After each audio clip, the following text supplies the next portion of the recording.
sih literasi media digital itu?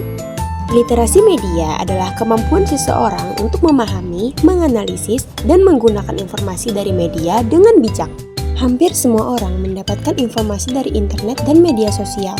Sayangnya, tidak semua informasi yang beredar itu benar. Kalau kita memiliki literasi media yang baik, kita tidak akan mudah percaya pada berita bohong atau hoax, penipuan online, atau informasi yang menyesatkan. Selain itu, kita juga bisa menjadi pengguna media sosial yang bertanggung jawab dan tidak ikut menyebarkan informasi yang belum jelas kebenarannya. Saat melihat berita yang mengejutkan di media sosial, kita tidak langsung membagikannya, tetapi mencari tahu dulu apakah berita tersebut benar atau tidak. Akan tetapi, bagaimana caranya kita tahu berita itu benar atau tidaknya? Memverifikasi informasi berarti memastikan bahwa informasi yang kita terima memang benar. Hal ini penting agar kita tidak mudah tertipu atau menyebarkan berita palsu. Nah, di sini aku akan kasih kalian 5 tips supaya kalian tidak termakan berita hoax. Yang pertama, periksa siapa sumber informasinya.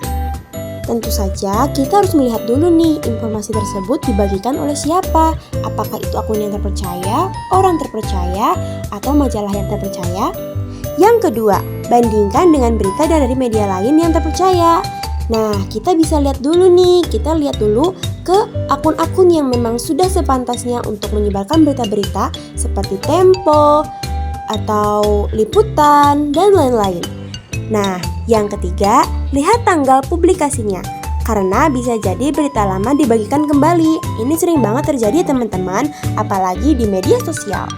Nah, lalu yang terakhir ada jangan hanya membaca judul, tetapi baca isi beritanya sampai selesai. Tentu saja kita harus melihat dulu nih apakah berita tersebut masih masuk dalam logika kita atau memang berita tersebut hanyalah tulisan-tulisan yang dikemas secara hiperbola. Membedakan fakta dan opini.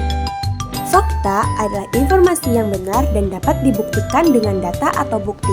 Sedangkan opini adalah pendapat atau pandangan seseorang yang belum tentu benar menurut semua orang.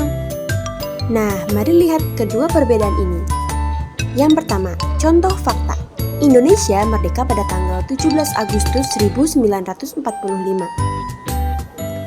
Sedangkan contoh opini seperti menurut saya Indonesia adalah negara paling indah di dunia. Algoritma media sosial.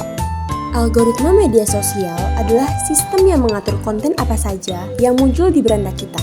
Algoritma biasanya menampilkan konten yang sering kita lihat, sukai, komentari, atau bagikan.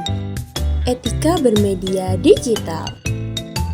Etika bermedia digital adalah aturan atau sikap yang baik saat menggunakan internet dan media sosial. Meskipun berkomunikasi secara online, kita tetap harus menghormati orang lain. Beberapa contoh etika bermedia digital. Yang pertama, menggunakan bahasa yang sopan.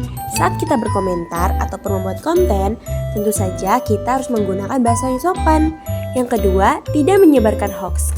Kita tidak boleh menyebarkan berita palsu kepada teman, keluarga, ataupun orang lain. Nah, yang ketiga, menghargai privasi orang lain. Kita tidak boleh membuka ataupun sembarangan melihat cacat orang lain di handphone mereka. Nah, lalu yang keempat, tidak melakukan cyberbullying atau menghina orang lain. Walaupun kita bermedia sosial, kita tentu saja tidak boleh yang namanya membuli ataupun menghina dan mengejek orang lain.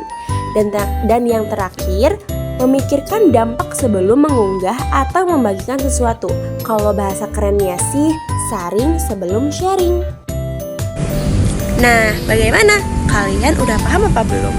Kalau misalkan belum, tanya aja ya. Oke, sekian video dari aku.